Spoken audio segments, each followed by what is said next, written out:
this episode of China Unscripted, the crazy story of how the CCP turned Hong Kong's most successful billionaire into their biggest critic. Plus a bear. Welcome to China Unscripted. I'm Chris Chappell. I'm Shelley Zhang. And I'm Matt Ganeshta. And joining us today is Mark Clifford. He's the president of the Committee for Freedom in Hong Kong Foundation and the author of the new book, The Troublemaker: How Jimmy Lai Became a Billionaire, Hong Kong's Greatest Dissident and China's Most Feared Critic. Mark, thank you so much for joining us today. Great to be with you, and thanks so much for your interest in Hong Kong and, of course, in Jimmy Lai. Oh, absolutely. I mean, we were there for the umbrella movement. We were there in 2016. We were there in the extradition protests. That was rough. But so Jimmy Lai's trial has just restarted. You've known Jimmy Lai for many, many years. Why do you think the Chinese Communist Party and the Hong Kong government are focusing so much on him? Well, he is an extraordinary man. So there's a reason that he's seen as the kind of black hand mastermind. I think it's unfair, but look, he's one of the most successful entrepreneurs of his generation in Hong Kong. He's not just one of 10,000 great Hong Kong entrepreneurs. He is really one of the best. And he had a lot of money. He was a billionaire before they started destroying him and his fortune. So number one, rich businessman. Number two, he had a big media platform. In the space of 20 years, he built one of the most powerful media organizations in the Chinese-speaking world. And number three, which is perhaps the most difficult for the Chinese Communist Party to deal with, he's a man of principles. He's a man of deep, deep religious faith. But beyond that, he's a man who believes in freedom, and he's willing to go to the mat, even if it means sacrificing his life. So the combination, that trifecta, the money, the media, and the principles, mean that he's a kind of force that the Chinese government, the Chinese Communist Party, doesn't really know how to deal with. And the fact that Jimmy is opposed to them and above all pro-freedom means that just given who they are, they have no choice but to destroy him. It's kind of in their DNA to try to destroy people like Jimmy. Do you think there was a point when, the writing eventually was on the wall about what was happening in Hong Kong, especially with the national security law in 2020? Was there ever a moment where it was like, okay, either Jimmy Lai has to back down or stay on this path? Like, was there ever a way out for him?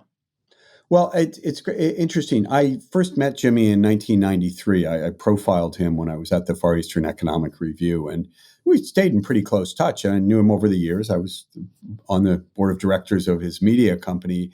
But I think the die was cast back in 1994, coincidentally. He wrote a piece for Next Magazine, the magazine he founded right after the Tiananmen Square killings, where he attacked the premier of China, Li Peng, called him a butcher of Beijing, called him all sorts of bad things.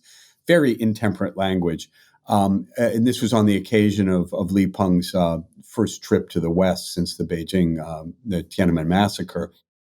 And at that point, the Chinese authorities started really focusing their attention on Jimmy, and they started shutting the stores of his Giordano clothing chain. One of the most successful, is kind of the precursor of fast fashion of companies like Uniqlo. They started shutting his stores in Beijing. Oh, you don't have a license. Oh, we got a safety problem. All sorts of the usual nonsense. And they thought Jimmy would back down.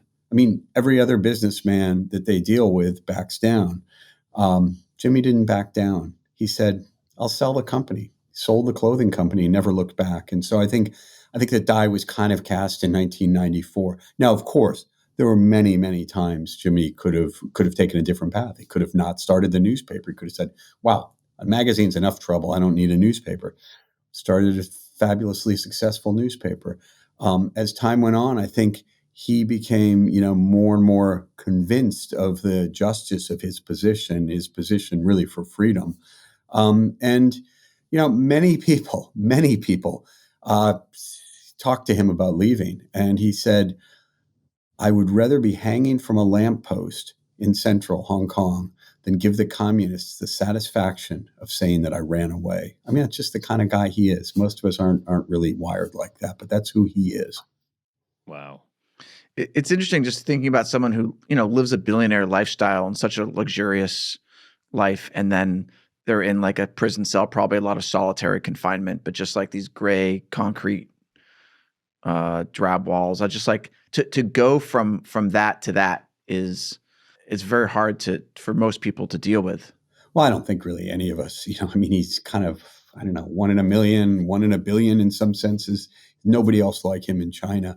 Um, it is, I'm sure it's incredibly hard physically, but it fits the kind of path that he's taken. I mean, as a young man, I mean, he came as a penniless immigrant escaping famine in China. He was 12 years old. His mother said, go to Hong Kong. He was right over the border in China. Go to Hong Kong, you'll probably starve. I mean, this is a time when 45 million people were starving to death in China. So he left that kind of famine and he found first freedom he found was just food. He said he woke up the next day in Hong Kong. There's all this rice, there's dumplings, there's food. He was sleeping on a factory floor when he moved there. 15 years later, he owned a factory. And so first there's the freedom of food. Then there was the freedom of business success and eventually a very sybaritic libertine lifestyle. I mean, he famously had a pet bear in his house, his mansion when I first met him in the early 90s. But in Hong Kong, and chauffeured Rolls Royce. I mean, a whole menagerie besides the pet bear, peacocks, flying fox, all sorts of things. A crazy life.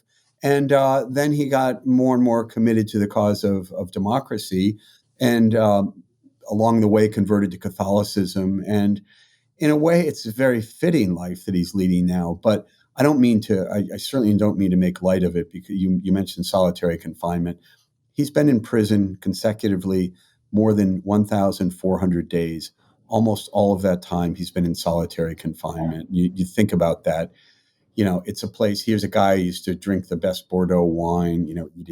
Eat whatever. He's a real food lover, whether it's truffles or char siu, barbecued pork in Hong Kong. And so he went from living just a life where he could have whatever he wanted to one where his every movement is regulated by the prison authorities. He can't choose when to turn his light on, let alone when or what he can eat.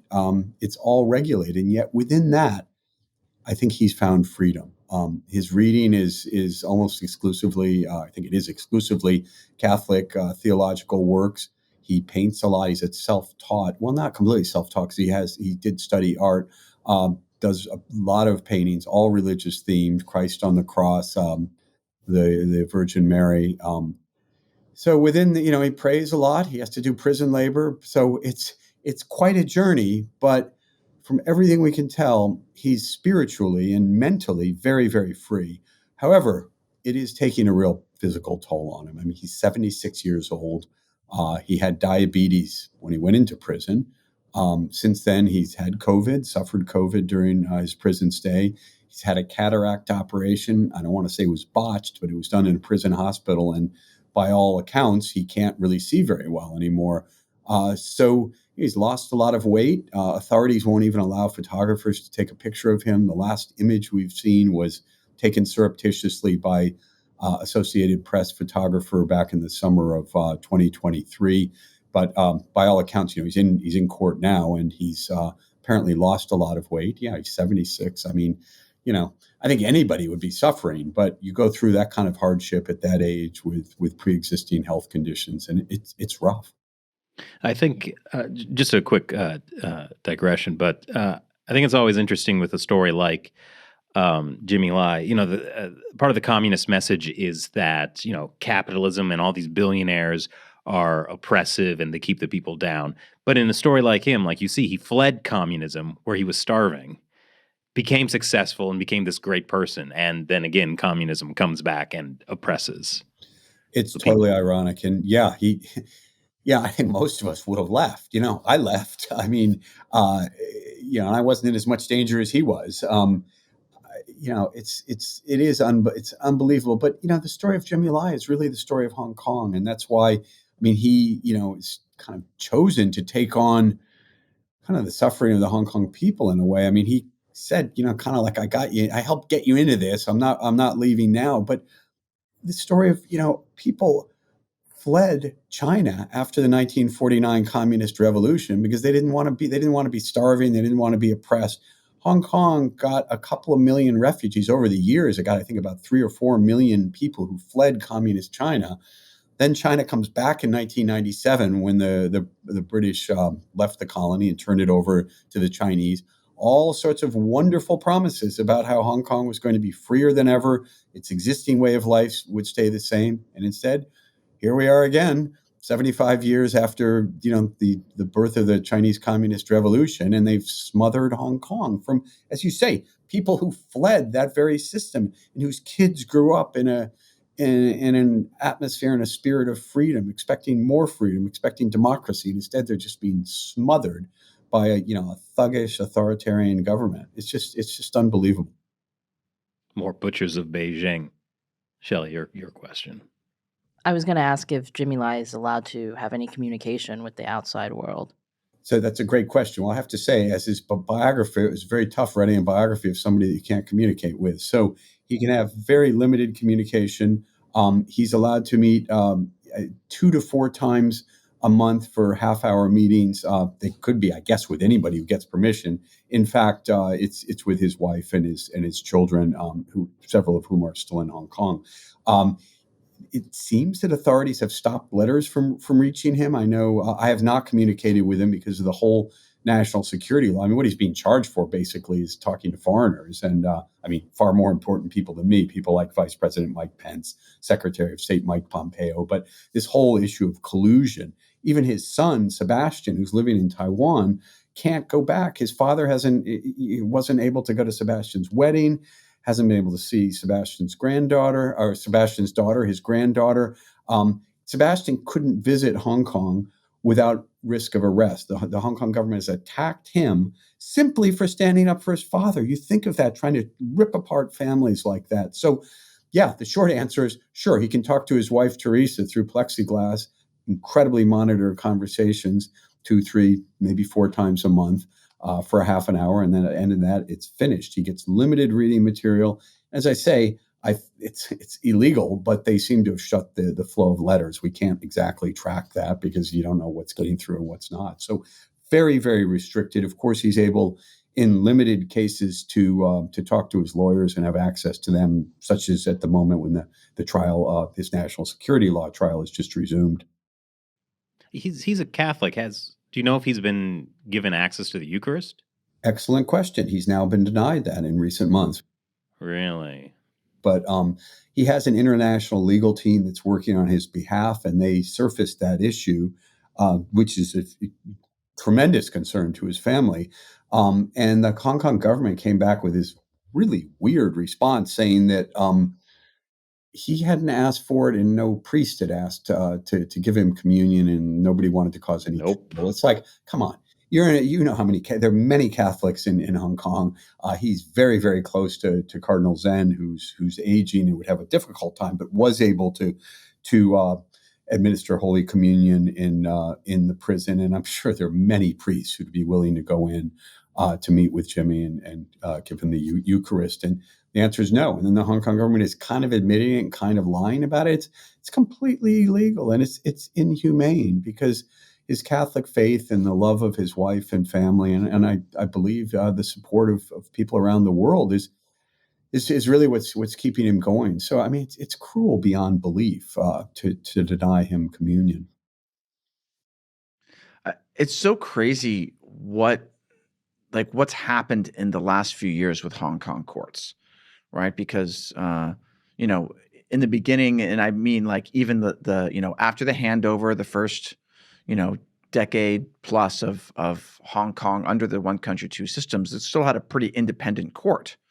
And it seems that starting around 2019, 2020, especially after the national security law, things just went crazy. Like how is it that judges who presumably have been educated in the Hong Kong legal system for many, many years are now willing to preside over a case with what I can only be described as trumped up charges? I think collusion with foreign forces and collusion to publish seditious materials. Yeah.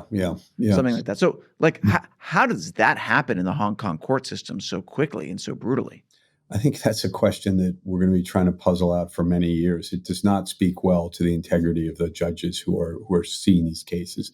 It's interesting. So you mentioned the national security law. This was a pivotal piece of legislation that came in on June 30th, 2020. It basically criminalized dissent.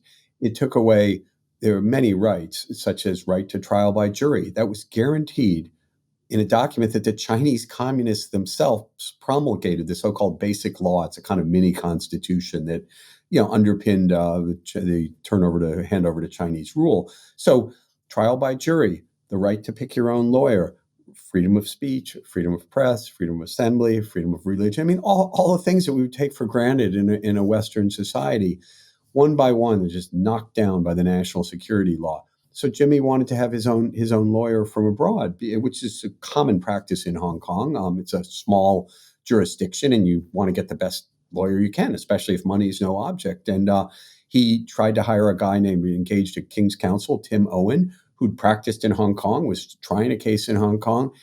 The government just rewrote the rules with the help of Beijing to deny Jimmy his lawyer, and then they canceled Tim Owen's visa and couldn't come to Hong Kong anymore. The right to trial by jury. Well, national security law says, well, if you want to, if jurors wouldn't feel safe, like as if the defendant were going to do something, then we can just have trial by judges. That's not too good, because trial by jury is one of the great innovations of common law jurisdiction. I mean, you should have the right to be judged by your peers and not by some judges in a hanging court. Oh, and so they didn't just take any judges in Hong Kong. They have a secret panel of national security law judges. We don't know if there are, 10 of them or 1,000 of them. It seems to be a pretty small number. It's the same judges who keep handling these national security law cases. So they pick quislings, they pick compliant. I mean, they really pick despicable people who will just, sacrifice their principles. I mean, these judges have acted as prosecutors, really, in many of these cases. The question is, like, how did this happen? I guess you can always find a few weak people. I mean, very few of us are going to have the principles and the heroism of somebody like Jimmy Lai. Most of us would like to think we at least have some principles, but it's always possible to find some people who, for reasons of career advancements. I'm one of these guys, of these judges, had actually been reprimanded in the past. He was just such a, so obviously prejudiced against a democracy protester. And so you pick weak people, you pick compliant people, and then you say it's all rule of law, when it's pretty clear that they're acting under the explicit or implicit instruction of Beijing.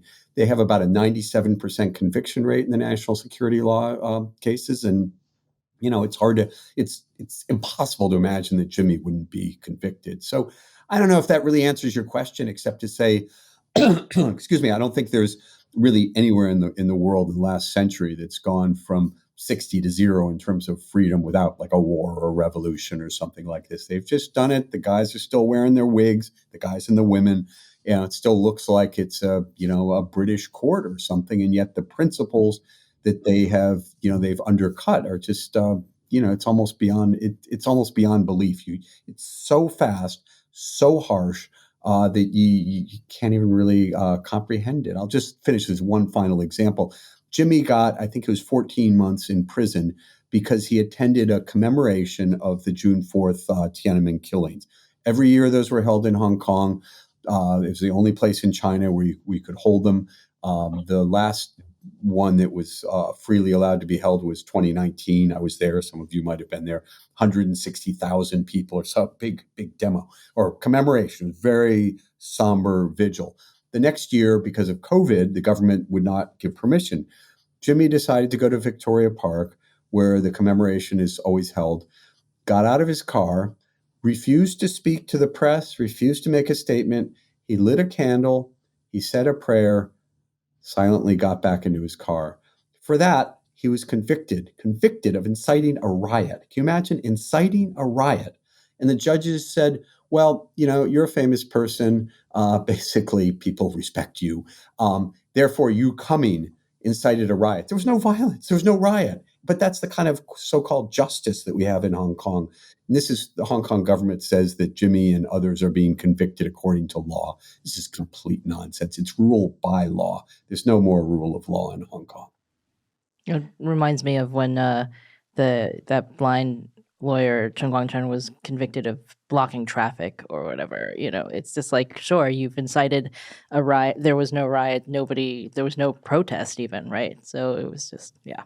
Yeah, I mean, they just make stuff up. I mean, it would be kind of like Alice in Wonderland meets Kafka meets, George Orwell's 1984. I mean, you can't imagine that this is really happening. I mean, yeah, I'll stop there. I'll let you ask some more questions. That's actually a really good way to describe China. Alice in Wonderland meets Kafka meets 1984. That's horrifying. Now, you lived in Hong Kong for over 2 decades, so you must have seen this transformation happen. Can you tell us about your experiences with that? Anything that stands out in your mind as being like you seeing what was coming?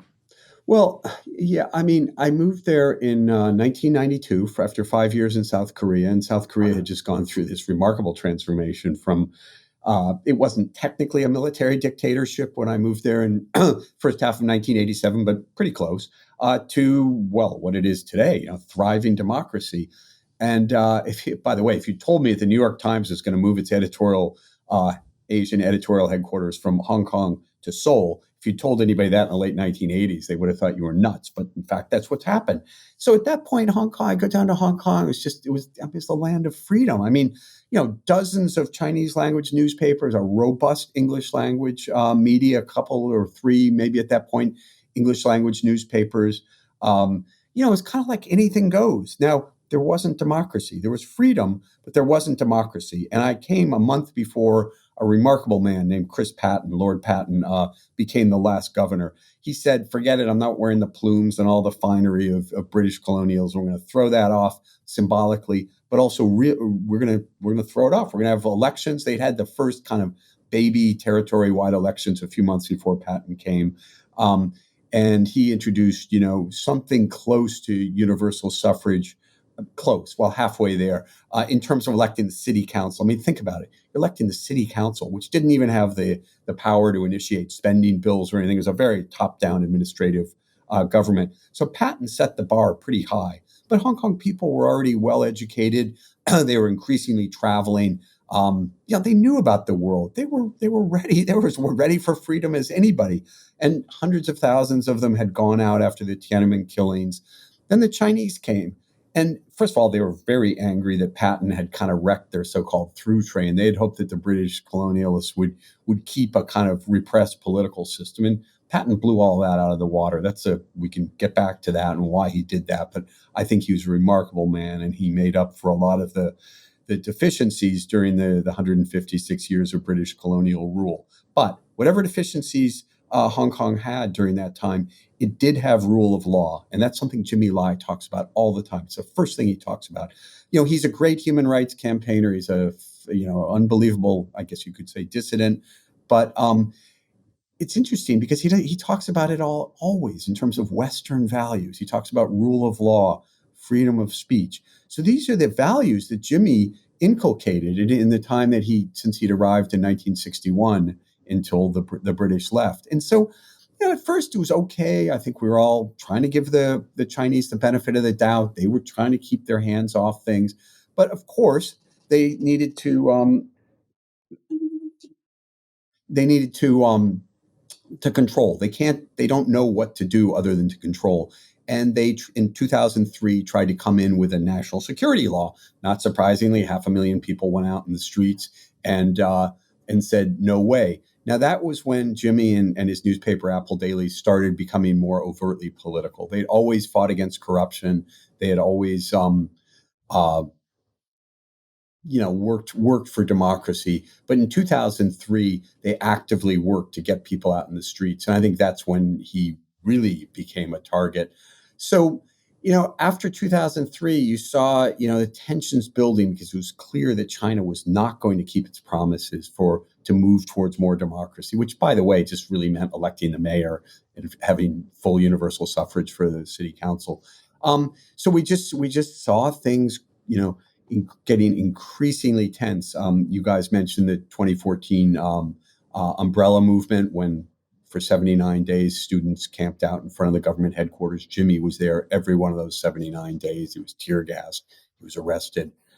But then in 2019, I think what happened is the scene in Beijing, seeing 2 million people come out in the streets. And then at the end of all this, getting wiped out in the election by Democrats. Again, these were very low-level elections. They were for the so-called district council officers, like a ward. These politicians had no power other than to, clean up the litter in their neighborhood or something. I don't want to demean that. I'm just saying this was not a threat to Chinese rule. But you had an overwhelming victory by the Democrats. And I think Beijing just said, we can't handle it. We lost Hong Kong. And rather than talking to the people of Hong Kong, having some negotiations, they never had one negotiation. So rather than trying to meet the legitimate demands of the Hong Kong people, again, I think it's kind of in the communist DNA. When you're in trouble, crack down. And so it was really that period from 2019, 2020 and beyond when things went from being difficult to being absolutely impossible. And again, this rapid crushing in less than 5 years, one of the freest cities in the world to one of the least free. I think COVID was really a blessing for the CCP in terms of like their ability to crack down on Hong Kong. Like the last time we were in Hong Kong was October of 2019. We had been there in the summer earlier to cover the protests when they started, and then we were there back again to cover the National Day. But we left on the day that there was an anti-mask protest because the Hong Kong government was trying to keep people from wearing masks during the protests. And so it's kind of funny that like the anti-mask protest, and then only a few months later it's like mandatory masks, no gathering more than 2 or 3 people in public, all the stuff that was really helped the CCP crack down on Hong Kong in a way that they may not have been able to do so smoothly if they hadn't had that ability to stop people from gathering or to, the quarantine camps, all that stuff. Oh, and also the world was pretty focused on Hong Kong when it was happening. And then COVID, everyone was focused on COVID. Yeah, it's interesting whether or not you believe that COVID came out of a Chinese lab or it came out, just from the wild. As you were saying, it's almost like they couldn't have invented something that would have helped them more. I mean, for all the reasons that you both have just mentioned, took the world's eyes off Hong Kong.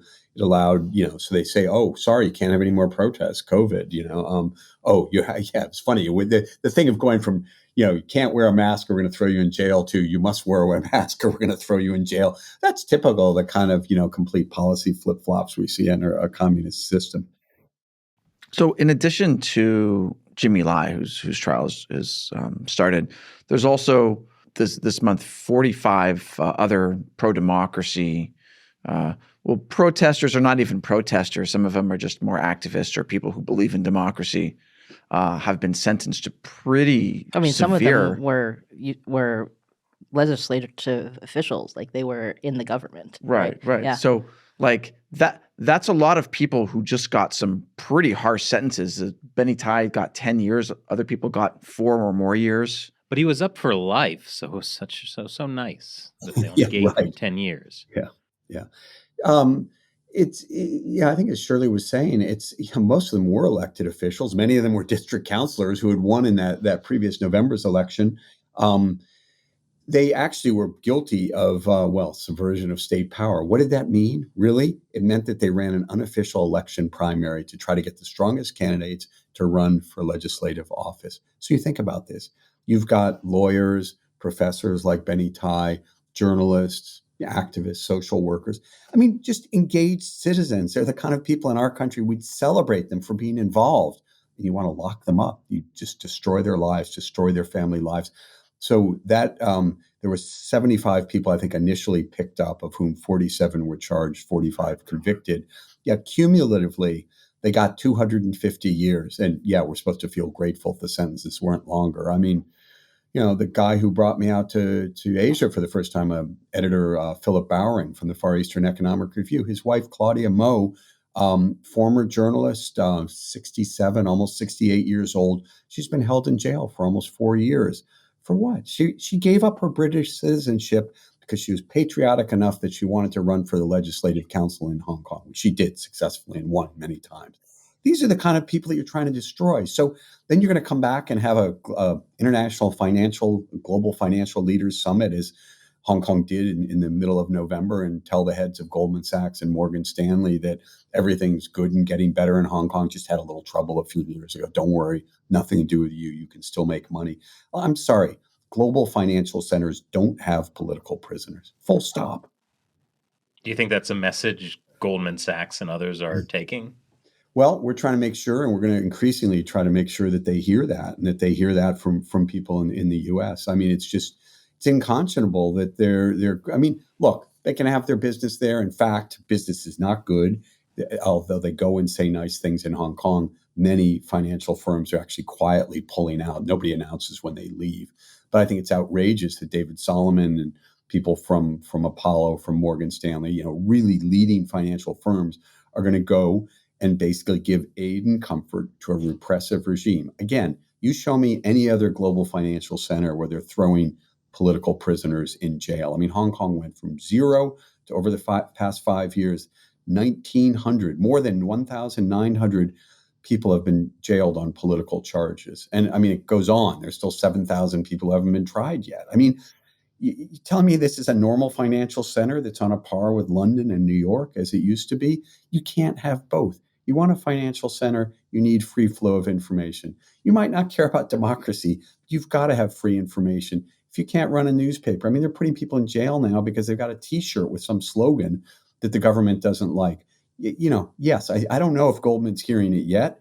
We, Committee for Freedom in Hong Kong Foundation, ran a full-page ad in the New York Times decrying this despicable behavior, and we'll try to hold them to account. I mean, I can't really influence what Xi Jinping does or what the Hong Kong government does, but I and my colleagues can do what we can to hold Western firms accountable for buttressing this evil regime. And it is evil. I mean, you don't strip nonviolent people of their money and especially of their freedom for no reason, and then just kind of get away with it and get help from Wall Street in particular.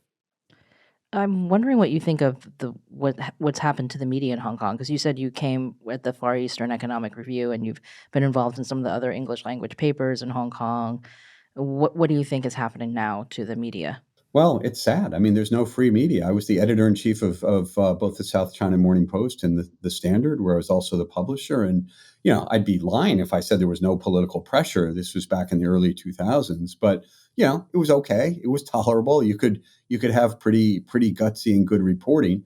By the way, Apple Daily, Jimmy Lai's newspaper, was a lot gutsier than the English language press. And they had a lot more people, and they just had an ethos of really pushing uncovering corruption, uncovering all sorts of wrongdoing, as well as pushing for democracy. Those days are finished. You can't. There's no real criticism. I don't really want to name names, but if you look at some of the coverage of Jimmy Lai's trial in the English language press, it's pathetic. It's just so slanted, and it's just it's sounding like a government mouthpiece. I mean, there was an English language publication it came out of China called China Daily that was. The English language version was set up around the time of the handover from Britain to China in 1997. And look, that's fine. It's a Chinese government paper. You read it. You want to see what the government line is. That's fine. Unfortunately, the South China Morning Post, which was one of the leading publications, one of the leading English language newspapers in Asia, has become a lot more like it had ambitions after it was bought by Alibaba. Had ambitions to become a kind of Chinese language New York Times. Well, sorry to say, it's become a lot more like People's Daily than the New York Times. Yeah, well, I actually do like China Daily because they criticized us as being disgraceful anti-China garbage. Good. You must be doing something right. I mean, you know what the government line is, right? We did put that on a T-shirt. So there are still some media companies that are, I guess, maybe trying to do, maybe not exactly what Apple Daily is doing, but like I'm thinking of Hong Kong Free Press, which is in English, the Epoch Times, which is in Chinese there. Those are both not pro-Beijing, right? Why have they not been targeted as hard as Apple Daily, or have they been in? It hasn't been publicly reported very much. Well, let me say, I mean, I'd kind of loath to say too much, except that I would say that the people who are running those publications feel that they're skating on very thin ice, and they don't. I mean, when we were running Apple Daily, we didn't wake up every morning thinking of we push the button on this story, is it going to mean that we're going to be shut down? I think there are unclear lines, but there are lines that you can't go beyond now. And I think that there are other places, by the way, in Chinese that are doing decent reporting, good reporting. I think they're trying to keep it more narrow, trying to keep it away from politics, trying to be very factual, and work within constraints that didn't exist 10 years ago. So I don't want to make it sound like it's it's not as bad as mainland China, but there's much, much less room for maneuver. And I think day to day, these news organizations just, they just don't know how much longer they don't know when things might end. And that's the other thing that's just, quite unbelievable. We were killed when John Lee, who's now the chief executive or the mayor, was the secretary for security. And he sent a letter to us under his authority as the secretary for security, saying that he suspected, he had reason to believe that we'd broken the national security law. No evidence, didn't mention a single article, but he said because he thought that, he was going to freeze our bank accounts. So, we had 600,000, think of it, 600,000 digital subscribers. We were doing pretty well. We were just in the middle of actually far along on the road of making the transition from paper to digital. Overnight, zero cash coming in because the banks were threatened with jail for their executives if they processed any credit card payments for us. We couldn't pay the electricity bill. We couldn't pay ink. We couldn't do anything. And by the way, that case, that John Lee's beliefs have actually not been tested in court. They never found Apple Daily guilty. I guess that's in a way implicitly what they're trying to do now. But you think of one man say so, just shut things down. We've seen Stand News and other publications that have just been shut down, NGOs shut down under a variety of legal or quasi-legal pretexts. So I'm really happy that things like Hong Kong Free Press, Epoch Times, and some other ones are doing what they can, but the parameters are much, much narrower, and their position is much, much more perilous. What was the moment that you realized you needed to get out of Hong Kong? Well, I didn't actually, and that's a really interesting question because it was something that people were talking about after the national security law was announced, and even some before that. I had a monthly column in the South China Morning Post. I was running a group called the Asia Business Council, and people would say to me, even some of my board members at the Asia Business Council, because I was doing a lot publicly with Jimmy, especially after the national security law came in, and they were very nice about it. Like, "Are you okay?" I'm like, "I'm fine," But I think implicitly, I realized later they were like, "Are you really okay? Are you really sure what you're doing?" And I actually, kind of randomly, but I thought, well, maybe I should just kind of lighten up a bit. And I've been in Hong Kong 28 years, and I got a shipment together and moved, kind of books and furniture and art, just in case I needed to leave in a hurry. And then that shipment arrived, and I thought, well, I should go and, unload the shipment. And it was during COVID. So it was, kind of mixed up with all the COVID material. And then a couple of weeks later, Jimmy's jailed, and they mentioned my name. And honestly, I probably still would have gone back, except I didn't want to go through 2 or 3 weeks of quarantine. And then, of course, after they raided Apple and wrecked it, there was no thought of going back. But it's really funny. People often use the analogy of a frog in boiling water as the water gets warmer and warmer, and the frog, doesn't jump until it's too late. Actually, a lot of people have done research on this. Frogs do jump. They actually get out really quickly. It's people that don't get out because you can't believe that this is actually happening. I mean, you look around, seems like the same people, same judges, same courts. They're wearing the wigs. That's all the same veneer of respectability. And then, bam, 250 people in a newsroom take off your leadership. Oh, 6 months, 8 months later, 500, police in the newsroom. You can't believe it's so unreal. And then all of a sudden, Jimmy Lai's in jail. All of a sudden, 75 people are dragged away. All of a sudden, your newspaper's shut down. I mean, it's just like one thing at a time. And it's like you're in shock. You actually just can't process it. You can't imagine that a place that was this free would just be throwing some of its finest citizens in jail. It's so I can't claim any prescience at all. Actually, if things had gone another way, maybe I wouldn't have left. I don't know. when Apple Daily was raided by the Hong Kong police, you were not in Hong Kong anymore. The first time they were raided, which was August 10th, 2020, 6 weeks after the national security law came in place, I was in Hong Kong. And we had an emergency board of directors meeting by phone, partly because of COVID, partly because of where people were. During the course of this emergency board meeting, it became clear I was the only board member in Hong Kong, not in custody. So that, does get you thinking. But by the time that the newspaper was closed so it was 8 months later, I guess, or 10 months later, in June 2021, I was in the States. I know. Oh, go ahead. No, it was just, again, it's just surreal. I was watching the live streaming of, first police coming in. I didn't see that live, but as they were shutting the newspaper down, and we printed 1 million copies. I mean, we were trying to keep any way we could to keep the paper going, but couldn't pay the bills, couldn't pay the staff bills, and then the government it's just unbelievable. They went after us. I think I still have, I don't know if they're still open or not, 4 different investigations against us as directors. Like, we wrecked the company. So I asked some of the my persecutors, like, you think we as directors didn't do a good job of the company? Well, what about the fact that, we couldn't have access to our bank accounts? What about the fact that the Labor Department was suing us because we didn't pay our employees? We had plenty of cash, but we couldn't access the bank accounts. The government's like, that's not our problem. You didn't pay your employees. It's this kind of petty lawfare where you use the veneer of legality to accomplish a political end. So it was just an unbelievable and horrific experience. I mean, it was traumatic for me, but more so, you have kind of survivor's guilt. I mean, besides Jimmy, there's 6 other people Apple Daily colleagues, Apple and Next Digital, the parent company, who've pled guilty and are essentially being held hostage to Jimmy's trial. I don't know why they haven't sentenced them. They've been holding them for 3+ years. So, yeah, very, very traumatic, even though me personally, I didn't really suffer in the sense of, being jailed or anything. I know a lot of prominent Hong Kong activists who are living in exile. The Hong Kong government has put pretty hefty bounties on their head. Have they done anything like that for you?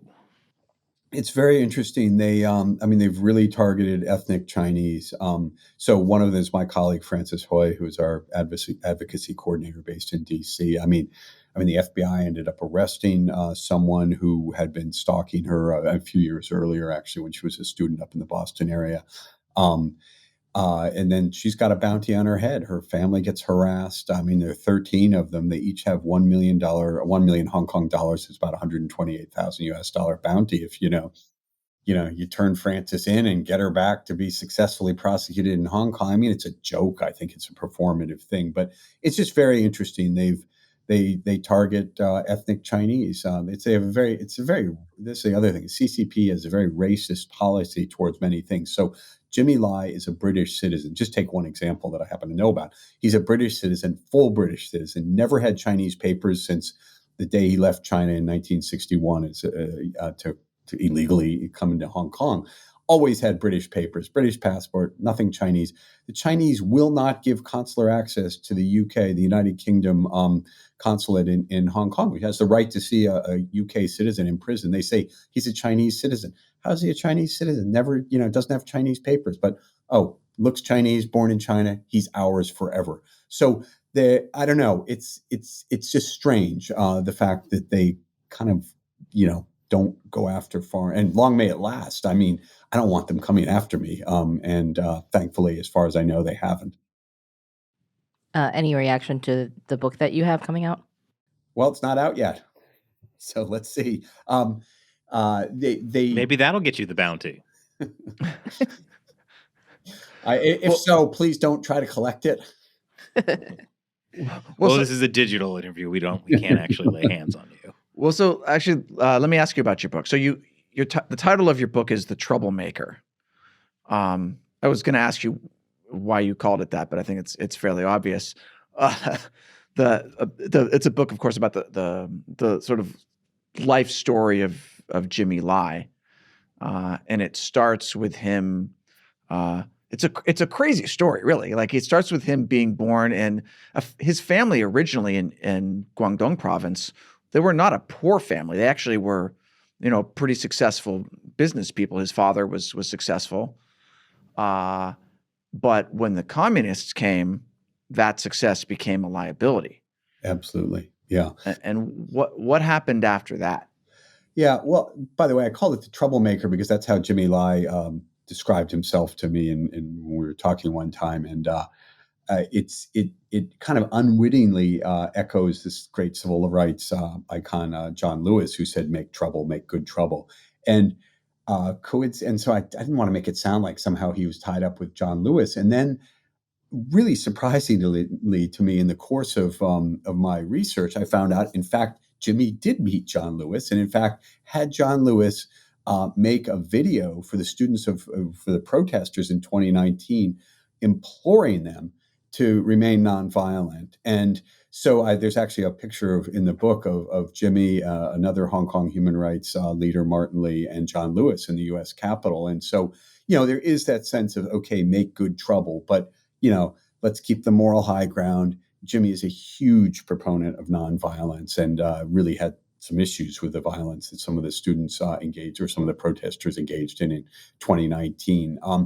And I guess maybe that's getting back to your question. Yeah, so he's born, as he said, it's a liability to be born into a rich family. Their house was taken away by the authorities, and all these people moved in. They were reduced to living in poverty. His mother, this is a crazy story. His mother was the second wife of a guy who'd married into a prominent shipping family, and even Jimmy had to call her mother number two. I mean, his mother was really kind of humiliated in these circumstances. She was a peasant woman who was brought in to bear more children and take, almost, act as I don't want to say a slave, but, really act to support this other family. The first wife died. His mother was still badly treated. But the irony is she's a peasant, very poor background, humble background. But because she married into a rich family, after the revolution, she was treated as a class enemy and sent off to a labor camp. So it's just like one thing after another. And I think the shock of, as a young boy, seeing the family, in very young boys, still had a little bit of wealth. And then the trauma of the revolution. His father left for Hong Kong. His mother stayed. She's in and out of these. It may be a little strong to call them labor camps because she seems to have been able to come home on weekends, but Jimmy always called it a labor camp. Anyway, horrific conditions. Jimmy barely went to school after the age of, I'm not really sure, 7 or 8. Nobody really seemed sure. He repeated at least one grade. I mean, so he doesn't even have a primary school education. His sister, he's got a twin sister. She had a photographic memory, breezed through school. I think Jimmy, they're both brilliant, but wired very, very differently. And maybe she's more conventional. She's also a very successful entrepreneur in Canada, having lived in Africa and America. I mean, it's really a crazy, crazy story of the twins. But my book is really only about Jimmy. And so he's this fidgety kid, and he's like working the black market. They're using him because he's like 6, 8 years old. He's working as a porter at the Guangdong railway station. And it's the famine in China. There are 45 million people who are dying because of stupid Maoist communist policies that, led to hunger. It's the greatest man-made famine it's probably the greatest famine in history in terms of the number of people it killed. And it was a political famine, a man-made famine. He's working as a porter. Guy gives him a tip, and then he reaches in his pocket and gives him a half-eaten bar of chocolate. And Jimmy, kind of a little furtive because he doesn't want to just eat in front of the guy, turns around and has a bite of this chocolate. He goes, "What is this?"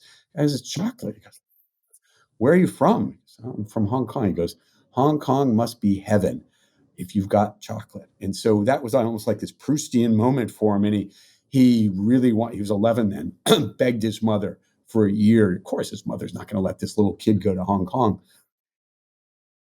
Things were so bad in China. His mother finally said, "Okay, go."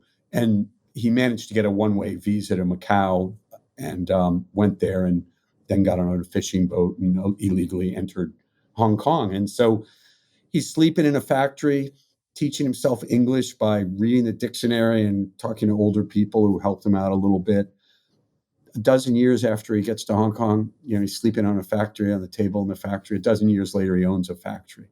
very quickly becomes one of the largest sweater manufacturers in Hong Kong, if not in Asia, selling to companies like the Limited and other, big American companies. First J.C. Penney, Kmart, Sears, then, the Limited and others. Then he gets kind of bored with manufacturing. He decides he's going to start a clothing company, a retail clothing company.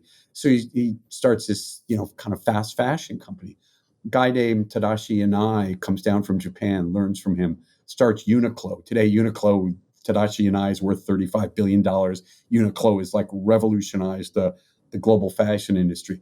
Tadashi Yanai was Jimmy's student. He wanted Jimmy to invest, invest in the Japanese operation. Then Jimmy gets bored with clothing. He's about to start a fast food operation.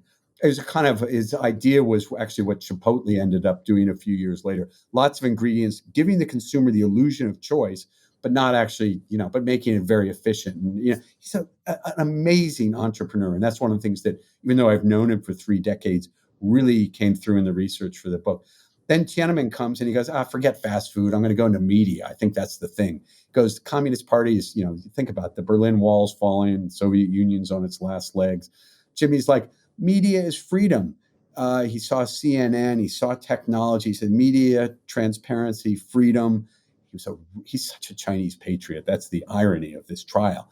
He really believed in economic reform and thought it was going to lead to political reform. So he starts media. His friends are like, what do you know about media? He goes, I'm smart. I read Time, Economist, Fortune. I can do this. And Harvard Business Review. This newspaper he starts Next. It's less than a year after, I guess about 9 months after the Tiananmen killing, starts Next. Then he starts, and when I met him, he'd started Next, but he hadn't started the newspaper. And honestly, as a, humble working journalist for a weekly magazine, I'm like, you want to start a newspaper? And it's like the Chinese communists are coming. He said, look, I've got a product, and it's called democracy. Every other newspaper owner in Hong Kong is scared of the Chinese communists. They're pulling back. They're self-censoring. I'm going to go full force for democracy. But he didn't write a boring political paper. He had Scandal. He had Starlets and Stars. He had economic columns on the free market. He had democracy. He had anti-corruption. He had all sorts of stuff. Then one thing led to another. But it's an unbelievable story. He converted to Catholicism a week after the handover under the influence of his wife and some other close friends like Martin Lee and Cardinal Zen. And slowly, Apple Daily and Next Magazine emerged, in the absence of any democracy, emerged as kind of the opposition force. And I think, this combination of Jimmy's principles, the force of his personality, his money, his media platform. As far as the guys up in Beijing are concerned, the leaders in the Zhongnanhai leadership compound, he's public enemy number one. They just couldn't get him to back down. Yeah, it's interesting when you talk about that, the combination of him being a businessman and a activist. Not We've many of them. No, and we've interviewed many Chinese dissidents, and we've talked about their stories, and they always start from a place of kind of powerlessness in a communist society, right? Like you start off as a barefoot lawyer, or you start off as, somebody who's just advocating for people who have been mistreated in some way by the government, but they're not people who have power. It's not like Jack Ma is, coming out to that talk would be the about equivalent. democracy. And so that, yes, the framing of this makes, what you say about Jimmy, like he's so unique. Yeah, and you can't believe it. So he wrote that column that I alluded to before about Li Peng in 1994, and he happened to be over at my house for dinner, which didn't happen a lot. I don't want to overplay it. It wasn't like we were bosom buddies or anything, but I used to see him pretty often. And he had just written that column, and the Chinese had just shut his stores down in Beijing, and we spent the entire evening talking about this. And what did he do? He doubled down. The next month, he writes a column saying, "Okay, I'm sorry," because he called Li Peng, was the premier then, and called him all sorts of bad things. He called him son of a turtle egg, which basically means a bastard. You don't know who your father is, and some other even kind of ruder things, that he was a disgrace, national humiliation, et cetera, et cetera. So in September, the Chinese put the screws on his business, on the Giordano business. And remember, this is just when China is opening up. Really, they had just in the last year or two started opening up to foreign retailers and companies like Giordano. This was the future. I mean, he could have made billions. Or you look at what Tadashi Yanai did in Japan, and Jimmy could have done that. And so, of course, the Chinese thought, because 999 out of 1,000 businessmen at least are going to back down when they're threatened with the loss of their business. I mean, I've known a lot of these people. I don't blame them. That's who they are. They're business people, and they want to run a successful business. And it's about profits, but it's also just about the business. And Jimmy's like, no. Actually, I think he's such a serial entrepreneur. He's such a restless guy. I think, frankly, he was getting a little bored probably of the clothing, and the textile and the retail business. And he found media really exciting. But so, Chinese try to put the screws on. So he writes the column in July. They start shutting the companies in August. And then in September, he writes a piece just saying, look, I'm really sorry if my language was a little rude, but I mean it, and I mean it more. And here's why I think the communists are bad news and Li Peng is bad news, and we've got to consign them to the dust heap of history. I mean, he's just a guy, will go toe to toe with anybody, and if for what he believes is right. And first of all, he has such a strong sense of what's right and what's just and what freedom is, because he grew up having seen a glimmer of it as a very, very young boy, seen it destroyed, seen his life almost destroyed, seen his family ripped apart and almost destroyed. I mean, he knew what he was up against. This wasn't some theoretical academic exercise. And again, I don't know what else to say, except he is 1 in a billion, 1 in 1.4 billion. Maybe there's nobody like him in the world. I mean, you think of other dissidents, and as you say, it doesn't take anything away. I mean, a barefoot lawyer, people of powerlessness, actually, in some ways, they also deserve at least as much credit for what they go through. But people who have money usually are very reluctant to risk everything because they don't want to lose what they have: the money, the power, the business. And I just can't underscore enough the uniqueness of the sacrifices that he's made and continues to make. And by the way, his family. I mean, he's got 6 kids. He has a loving wife, an ex-wife who I think feels very strongly, positively towards him. And, they suffer a lot too because they didn't choose this. So, what can the international community do to help Jimmy Lai, help Hong Kong? Yeah. Well, I think, obviously we can't have any direct influence on Hong Kong politics or Chinese politics. So we have to work indirectly. At the Committee for Freedom in Hong Kong Foundation, we focused our efforts on Washington and on London, on especially elected politicians, but also on government officials. We need them to I mentioned the business community before, but I mean, we've really focused on the political community. We really need pressure put on China. We need to raise the cost for China for what it's doing to Jimmy and what it's doing to, really to all of Hong Kong, but especially other political prisoners. We need to make it so difficult for them, so painful for them, that they realize it's easier and, there's less cost to letting them free. I've been very encouraged that during the campaign, President-elect Trump said he would 100% get Jimmy Lai out. He said, we don't have anybody talking about that now. I don't know if that's true or not. He said it would be easy. President-elect Trump is a very transactional-oriented guy. I would hope that Xi Jinping, General Secretary of the Chinese Communist Party, realizes that actually there's almost no cost to letting Jimmy out. Apple Daily is not, he's not going to get out of prison and, start running the presses at Apple Daily again. It's not going to happen. He wants to leave. I think enjoy his, he's 76 years old, wants to enjoy his life. I don't think he'd be a threat to the Chinese Communist Party. So I think the CCP needs to decide for its own interest that it's better to let Jimmy out than to keep him in jail. And I hope that once they let Jimmy out, they can see the wisdom of letting others out of the Hong Kong prison. So the only thing we can do is we have moral power. We don't have an army or anything, and the U.S. is not going to invade China to get Jimmy Lai and the Hong Kong political prisoners out. So we've got to use political means, moral pressure, to the extent we can use economic pressure. I don't expect Goldman Sachs, David Solomon at Goldman Sachs, or anybody else to go campaign on Jimmy Lai's behalf.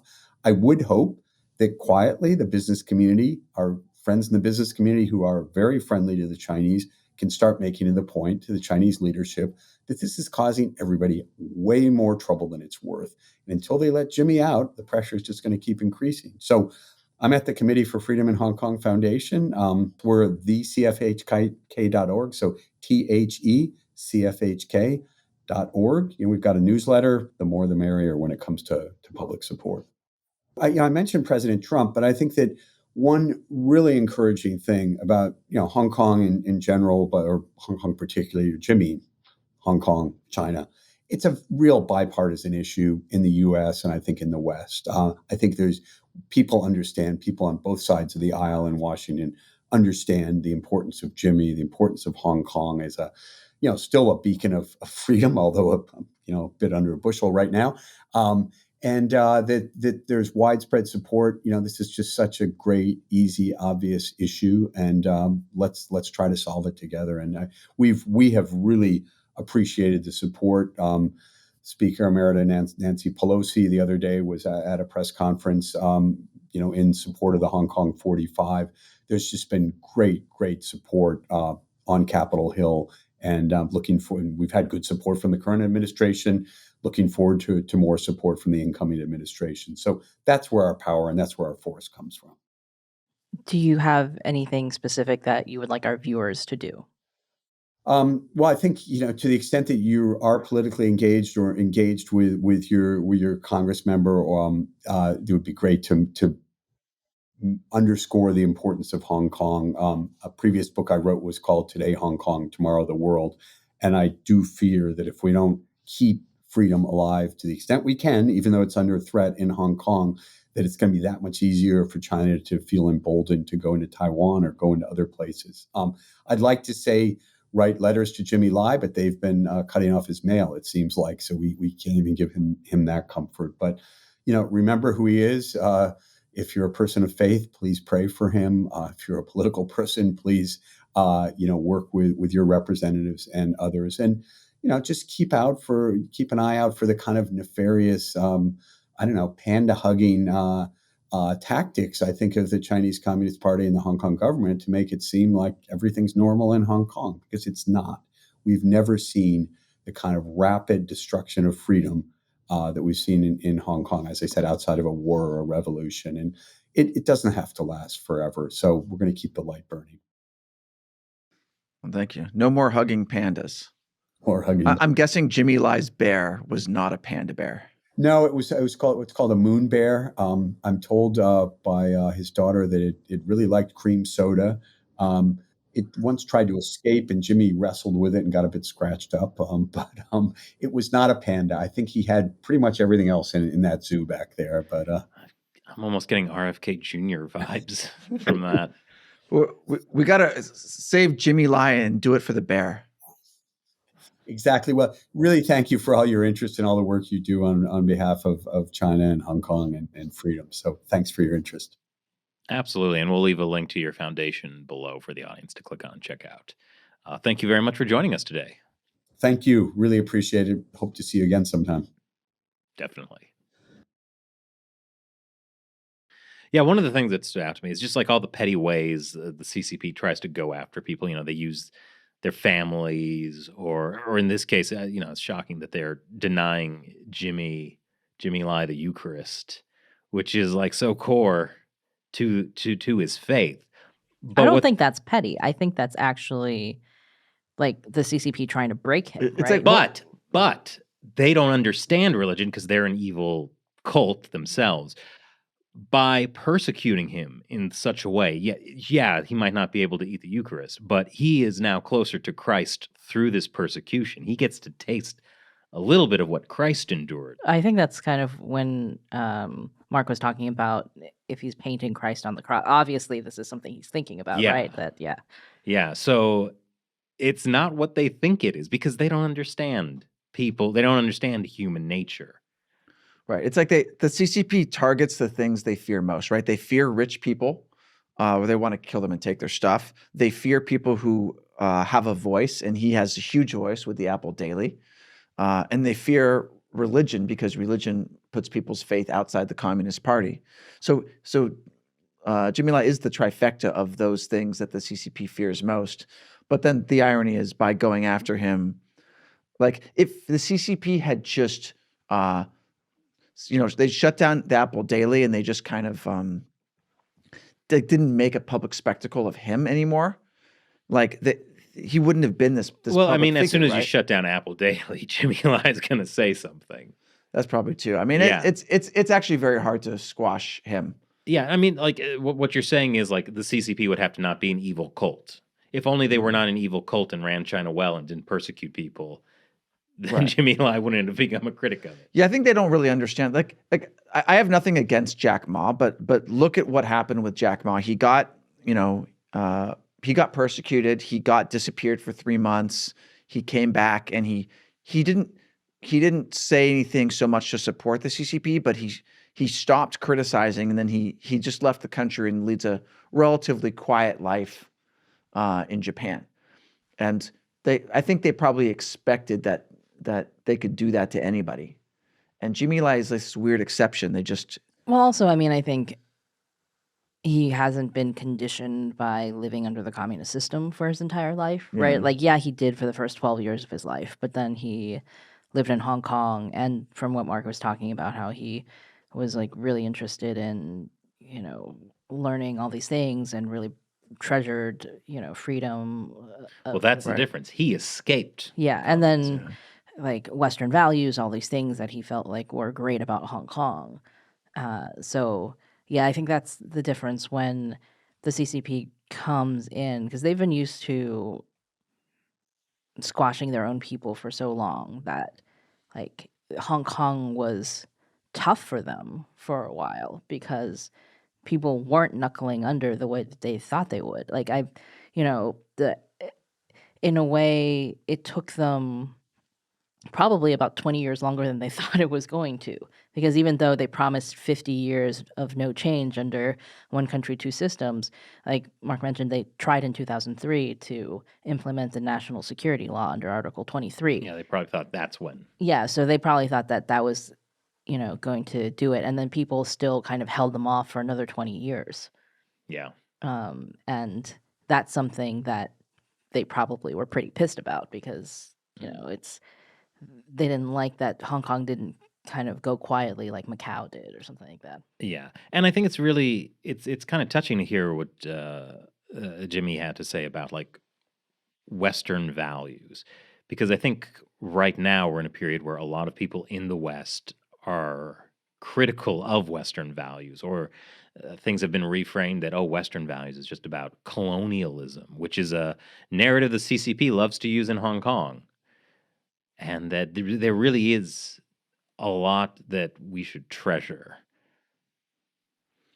Yeah, the sort of freedom and rule of law, and one of the things that when the CCP and the Hong Kong government were going after him, without evidence, they shut down his bank account. Right, without evidence, they jailed him and held him. And when you can actually see these things start to creep in some Western countries. Canadian trucker protests? Right. And that's a great example of where the truckers hadn't been convicted of any crimes, but those individuals, the Canadian government told banks, including TD Bank, the Canadian bank, to lock the bank accounts of those protesters, right? And even people who contributed. Yeah, they had GoFundMe basically withhold the contributions that individuals, including in America, had made to support these protesters. And it was totally illegal, right? But they did it through this mechanism of law and whatever, when you have security, right? And security is a really tricky thing because, everyone wants security, but also you can see how easily that can be manipulated. A good way for people to have security? Let them all have guns. Or bears.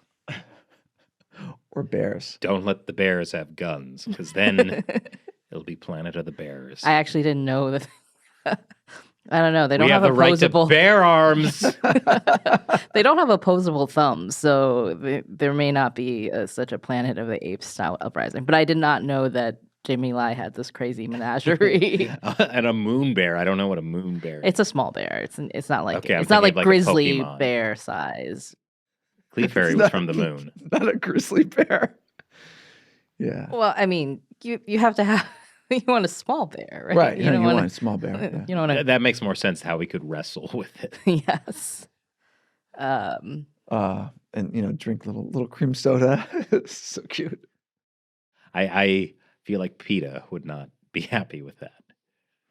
Yeah. Well. Anyway.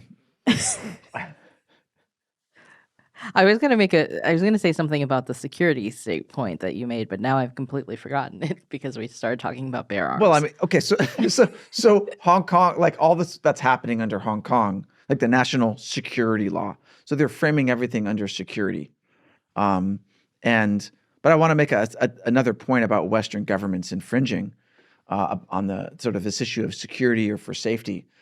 And I've been reading about how in the UK, people have been arrested for praying outside abortion clinics. And silently praying in their own heads. And this has nothing to do with my views on abortion. What my concern here is that they're curtailing some people's freedom of speech in order to make other people feel safer.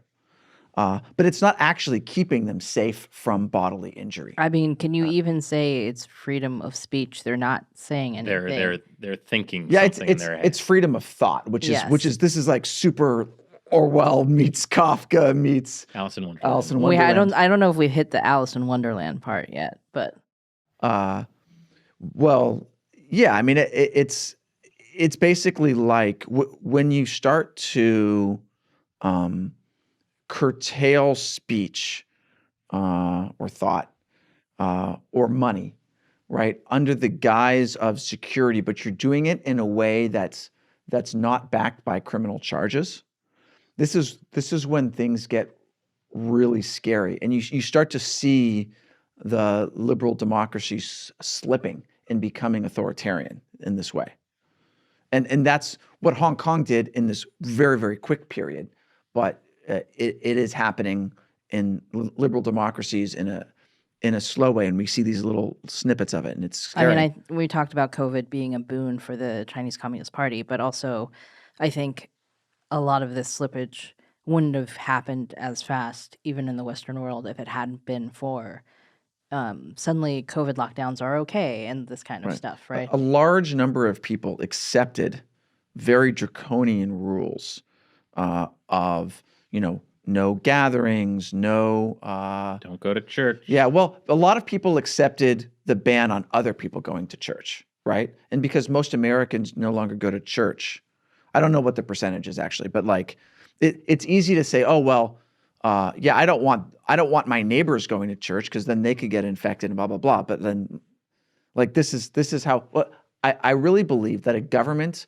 that stops protecting individual freedom, when you protect individuals' freedom and rights, you do actually protect overall security and stability.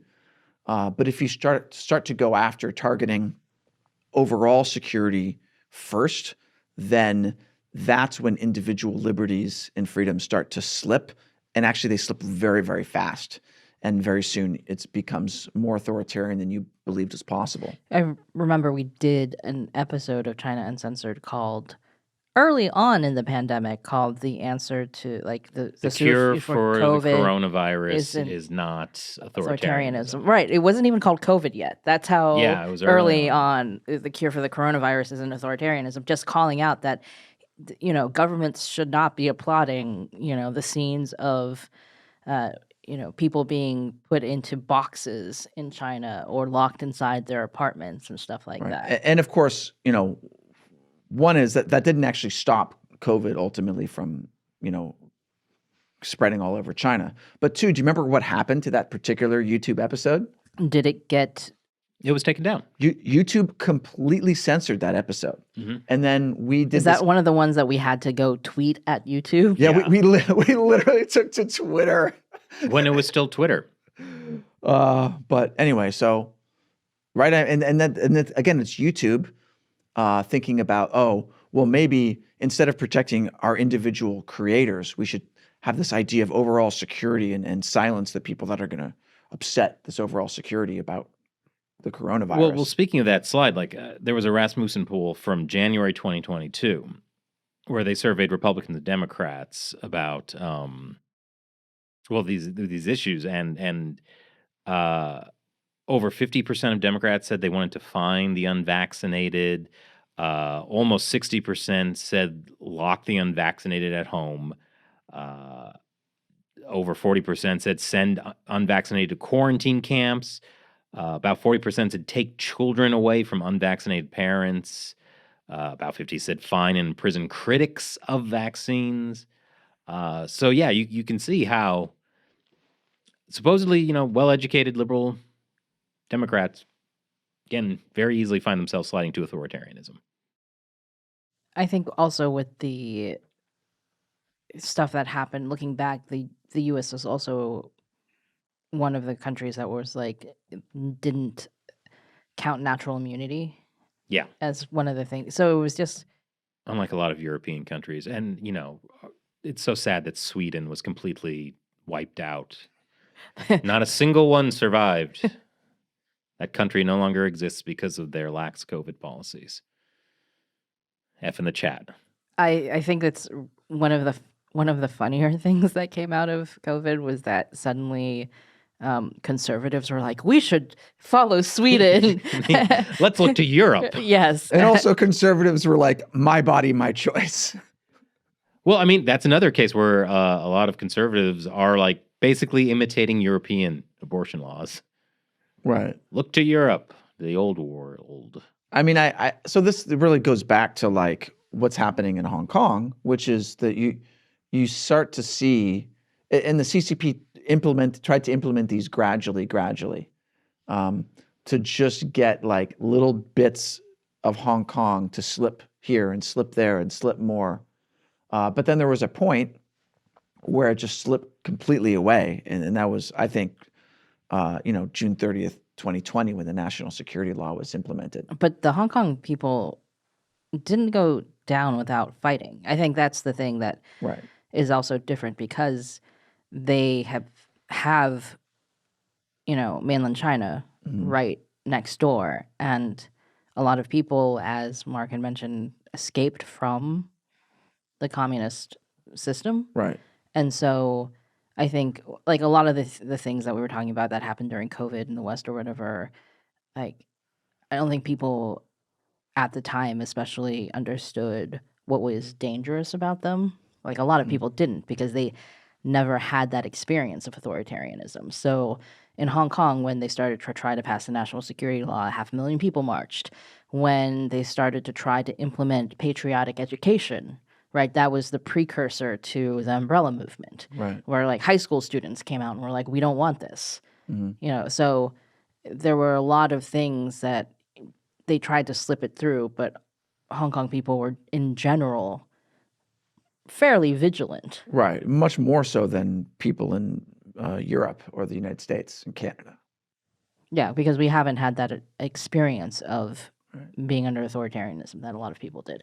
But that's not to say that there weren't also people in Hong Kong who were happy to go along with what the CCP said, and, were, when we were there for the protest, you had like the pan-yellow people and the blue people, right? Where the blue people were supporting the government and being like, protesters are troublemakers and we need better security. They had great drum circles too, by the way. The blue people. They had drum circles? I know what you're talking about. The group, right? Oh. Blue Man Group. Blue Man Group. Shelley. It was so obvious. Okay. Anyway, I think we've digressed enough. Well, it was important. We talked about so many important things, and we really hadn't gone off the rails yet. And Chris really brought it to. No, where I think we already went off the rails once. We talked about bears. That was totally on topic. And yeah, right to bear arms. I think right to bear arms was definitely going off the rails. Can we wrap this up? I really can't bear it anymore. Okay. So I think, all right, this is actually a very important message. We have launched our premium subscription website. This is a bad time to talk about this. No, ChinaUncensored.tv. Subscribe, support the show.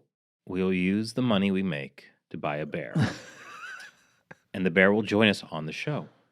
Imagine how much more entertaining the show will be with a bear, a little moon bear. Okay, when I said they were small, I didn't mean they were this small. I'm not saying no. I'm imagining like a monkey size or something like that. A monkey bear. Like a lap bear. Yeah. You know what I TV mean? shows are always good. Like I'm a TV exec. Get an animal on the show. Our ratings will go through the roof. If we can afford a bear, more people will watch. Do not deny it. You know it to be true. I hate that. I actually think you're right about more people watching us if we had a bear. We had a bear, but first we need the money to buy the bear. I'm sure there's also more expenses than just the upfront cost of buying a bear. We'd have to buy them cream soda. They live on that, right? We need to buy guns to prevent the government from seizing our bear, which we'll call Bernstein the bear. So the point is, you need to subscribe on ChinaUncensored.tv. Thank you for watching. I'm Chris Chappell. I'm Shelly Chong. And I'm Matt Ganesta. We'll talk to you next time with the bear.